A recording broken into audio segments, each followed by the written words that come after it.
साथियों, आप लोग बहुत भाषण सुने हैं, तो संक्षिप्त में मैं तीनों रेजोल्यूशन के बारे में कुछ कहना चाहूँगा। पहले आइडियोलॉजी, कांग्रेस पार्टी को अपने संस्थापक मूल्यों के लिए खड़ा होना चाहिए। We should be absolutely clear in our ideological stance in favor of inclusive India. The tendency to downplay some positions or avoid taking a stand on some issues in order not to alienate what we assume to be the sentiments of the majority only plays into the BJP's hands. We must have the courage of our convictions. We could have been more vocal on the Bilkis Banu outrage, attacks on Christian churches, murder in the name of cow vigilantism, bulldozer demolitions of Muslim homes, and similar issues. These are Indian citizens who look to us for support. Bharat sabhi Bharatvaasiyon ka hai. If we do not speak out in such cases, we're only surrendering our core responsibility of standing up for India's diversity and pluralism, which should be central to the Congress's core message. I must say, Bharat के मजहब निरपेक्ष लोकतंत्र की जड़ों को मजबूत करने के लिए हर संभव प्रयास करना चाहिए. Second, on economic policy, we have a good resolution before us. We need clarity about what we stand for in economic policy. We should outline the elements of a progressive economic policy agenda that addresses head-on the challenge of unacceptable inequality in the country. The truth is that rampant crony capitalism is concentrating wealth in the hands of a few friends of the ruling regime and is damaging the economy, leading to massive problems of rising unemployment and diminished futures for young Indians. We must launch a direct assault on inequality and its causes. And we must work towards universal free public health care, universal school and higher education, a decent basic income for the poor, nyay, a higher minimum wage, strengthening Manrega, increased MSPs, decent housing for all, removing hunger, reducing unemployment. Of course, we need to specify in practical terms how we will ensure all this and be confident of our numbers.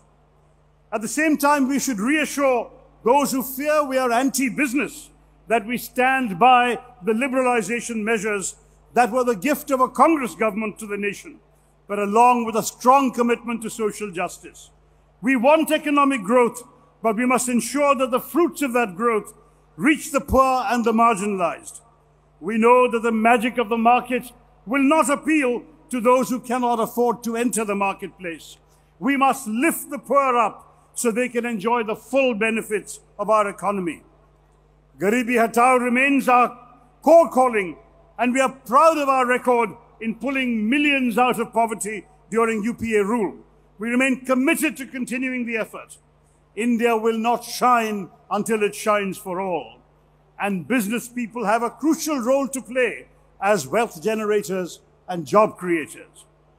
In urban India, we must speak for the necessities that basic urban voters lack. Better public utilities like city transport, good roads, affordable housing, clean drinking water, decent education in government schools. All of this requires our voice as well as perhaps a charge to restructure urban government and establish directly elected authorities to have the ability to make a difference in the lives of urban residents.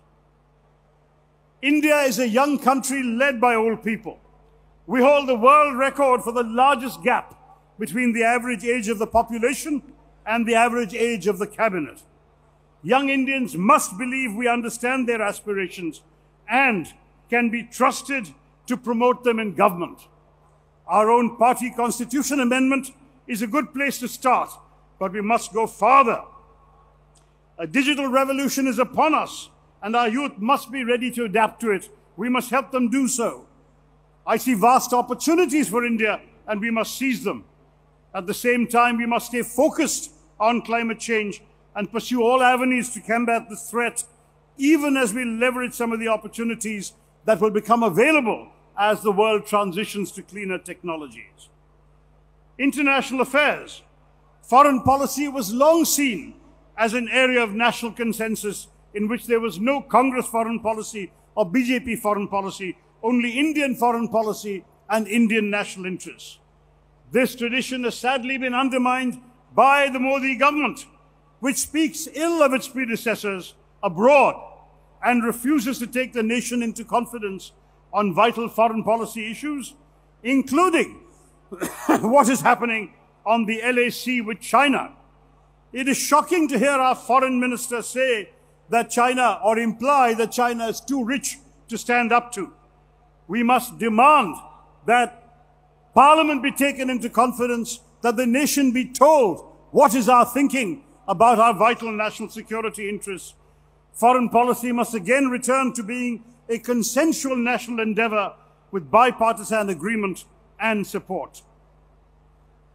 The fact is that India's future is bright as long as Congress fights the good fight. Bharat Jodo Yatra was a huge success, and it has revived the self-confidence of the party cadres. From here, let us send out a message of Congress Jodo. Bharat का भविष्य तब तक उज्जवल होगा जब तक कांग्रेस अच्छी लड़ाई लड़ते रहेंगे। माना राह कठिन है पर चलना होगा, हमको खुद सूरज बनकर जलना होगा। आपस में हम जुड़े रहे तो जीतेंगे, ये काले दिन फिर जल्दी से बीतेंगे। एक धारा से चट्टानें कब कटती है, हमको एक दरिया बनकर बहना होगा। जीतना है तो मिलजुल कर रहना होगा, जीतना है तो मिलजुल कर रहना होगा। जय कांग्रेस, विजय कांग्रेस, जय हिंद।